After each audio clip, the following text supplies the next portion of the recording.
Media રેવોલ્યુશનમાં આપનું સ્વાગત છે અને હું છું ચિત્ર ખેત્રી આપની સાથે.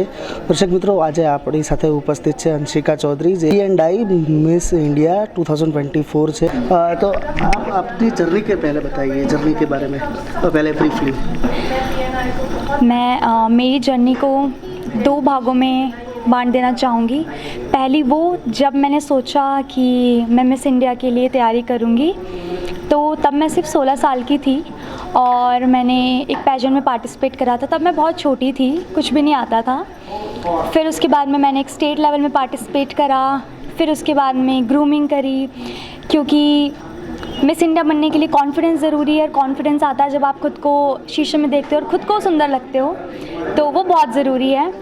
मैं मानती हूँ एक्सक्लूसिविटी में, पर मैं ये भी मानती हूँ कि जब तक आप खुद में कॉन्फिडेंस फील नहीं करोगे तब तक वो मोटिवेशन तो नहीं आएगा. उसके बाद मैंने P&I में पार्टिसिपेट करा. वो मेरी भाग की दूसरी जर्नी है. उससे पहले मैं 3 साल से इस फील्ड में हूँ, मॉडलिंग में काम कर रही हूँ, साथ में अपनी पढ़ाई भी कर रही हूँ. P&I में पार्टिसिपेट करने के बाद सबसे अच्छी चीज़ जो हुई कि मेरे मॉडलिंग करियर में एकदम से टर्न आ गया. और जहाँ मैं महीने के शायद से 10 शूट्स कर पाती थी, वहाँ मेरी डेट्स फुल हो गई. और मुझे याद नहीं है मैं आखिरी बार कॉलेज कब गई थी. मेरे कॉलेज वाले बुला रहे हैं कि बेटा अब एग्ज़ाम आने वाले हैं, आप आ जाइए आप. पर अभी इतना ज़्यादा सब चीज़ें बहुत बिज़ी चल रही हैं, बिल्कुल भी टाइम नहीं मिल पा रहा है. बैक टू बैक शूट्स हैं, तो मैं दोनों चीज़ों को साथ कवर करने की कोशिश कर रही हूँ. पर P&I की वजह से जो हाइप मिली है मेरी इमेज को, मेरे काम को, वो बहुत ही ज़्यादा है. और इसके लिए मैं तहे दिल से हमेशा शुक्रगुज़ार रहूँगी मलिक जी का. जी. और आप राजस्थान से हैं जी. तो उधर जो कंपैरेटिवली बॉम्बे दिल्ली का है एटमॉस्फेयर, उससे थोड़ा कंजस्टेड एटमॉस्फेयर है. तो आपका घर वालों का क्या प्रतिसाद था ये जानने के बाद, और सोसाइटी का क्या प्रतिसाद था? मैं आपकी इस बात में बिल्कुल हाँ भरना चाहूँगी. जी, बॉम्बे और दिल्ली और राजस्थान में बहुत ज़्यादा डिफरेंस है. थोड़ा बहुत बदलाव आया है कुछ पिछले 2 सालों में, पर फिर भी अगर मैं बात करूँ, पीढ़ी में बहुत ज़्यादा डिफरेंस है. क्योंकि आज भी राजस्थान में हम लोग हमारे दादा दादी जी या नाना नानी जी के साथ ही रहते हैं. और घर में कोई भी फ़ैसला होता है तो वो पेरेंट्स के अलावा उनकी भी मंजूरी लेना बहुत ज़रूरी है, जो मैं मानती हूँ सबसे मुश्किल काम होता है. तो मेरी जर्नी में जब मैं 16 साल की थी तब मैं सिर्फ 11वीं क्लास में थी. तो जब मैंने घर वालों को पहली बार बताया तो उन्हें पहले तो समझ नहीं आया क्या है. तो उन्होंने सोचा कि कोई फ़िल्म इंडस्ट्री में काम करना चाहती है, तो वो बात ही बंद कर दी. उसके बारे में बोला कि छोड़ो, ये बात नहीं करनी. पर जब मैंने समझाया कि नहीं, ये वो है जैसे सुष्मिता सेन जीती, ऐश्वर्या राय जीती, तो उनको थोड़ा समझ आया कि अच्छा ये वैसे है, मतलब मिस वर्ल्ड वगैरह कुछ है. तो उन्होंने हाँ कर दी.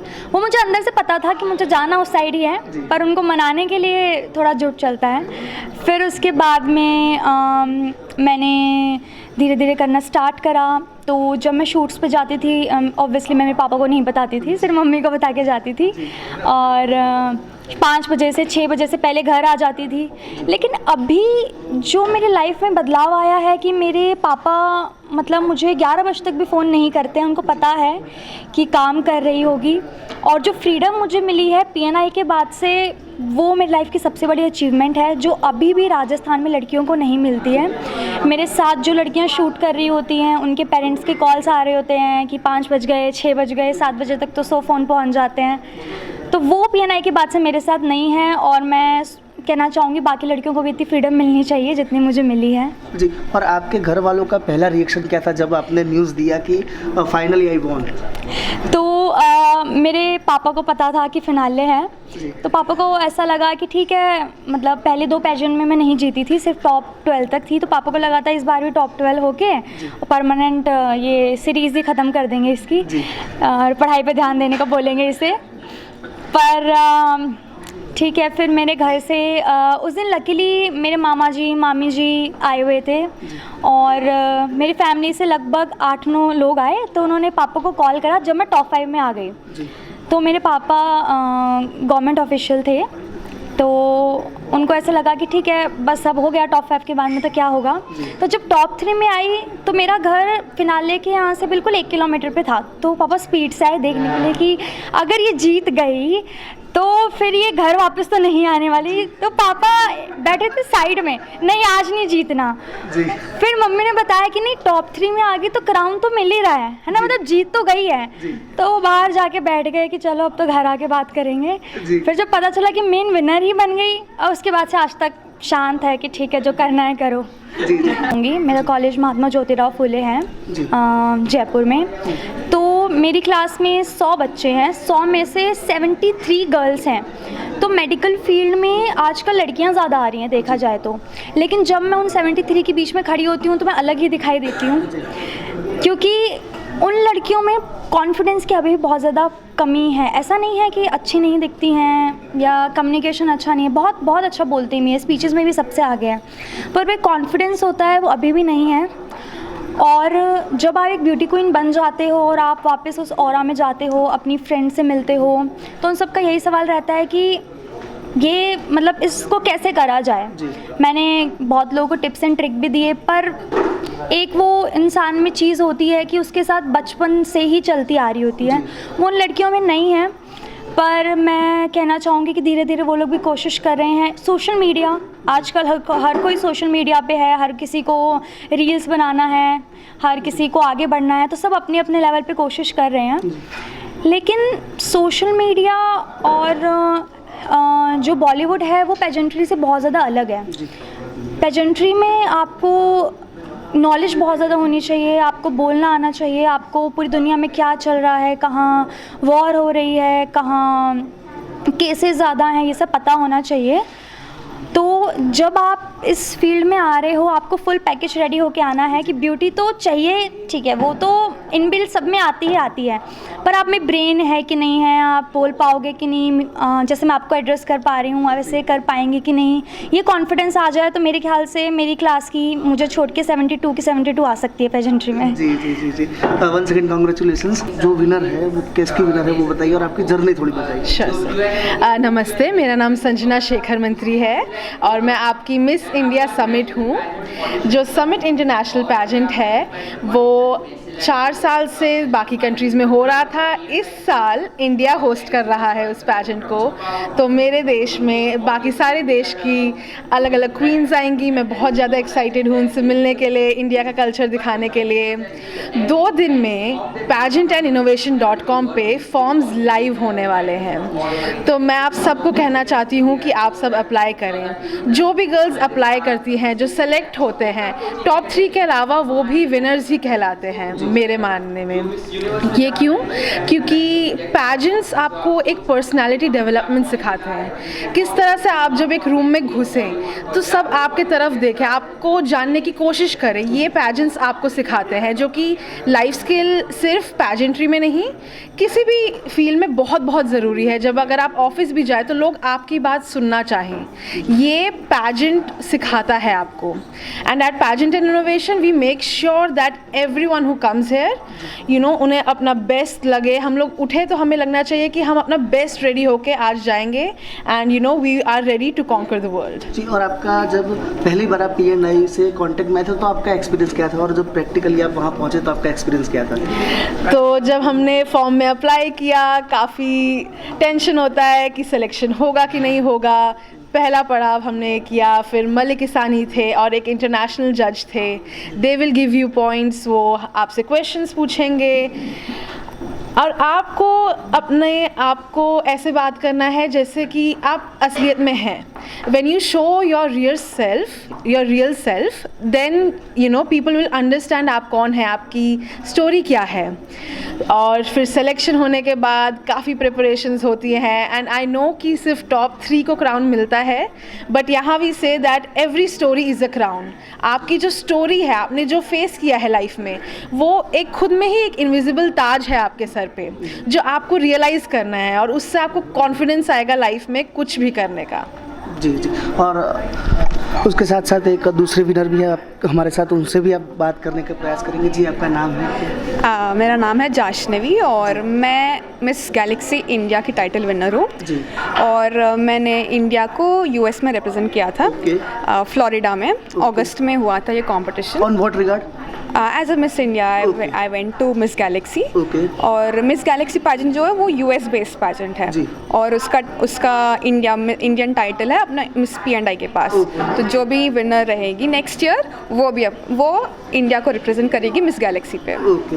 तो आपका अपार्ट फ्रॉम दिस पेजेंट क्या एजुकेशनल बैकग्राउंड है और क्या प्रोफेशनल बैकग्राउंड है, वो भी आप बताइए। मैं डॉक्टर हूँ, मेरा MBBS हो गया है, काम कर रही हूँ मैं अभी। जी। और सब पूछते कि मुश्किल है क्या, कैसे करते हो मैनेज, तो मुश्किल तो होगा ही। जी। क्योंकि मैं द रीज़न मैं आई थी पैजेंट्री में इज़ बिकॉज मैं डॉक्टर थी पहले। जी। और जब हम लोग डॉक्टर बनते हैं ना, हम लोगों को मदद करने की बहुत उत्साह रहता जी। है, लेकिन हम लोग एक टाइम एक ही पेशेंट को मदद कर सकते हैं। जी। लेकिन पैजेंट्री के थ्रू हम लोग हमारे बातों से कई लोगों को इंस्पायर कर सकते हैं। जी।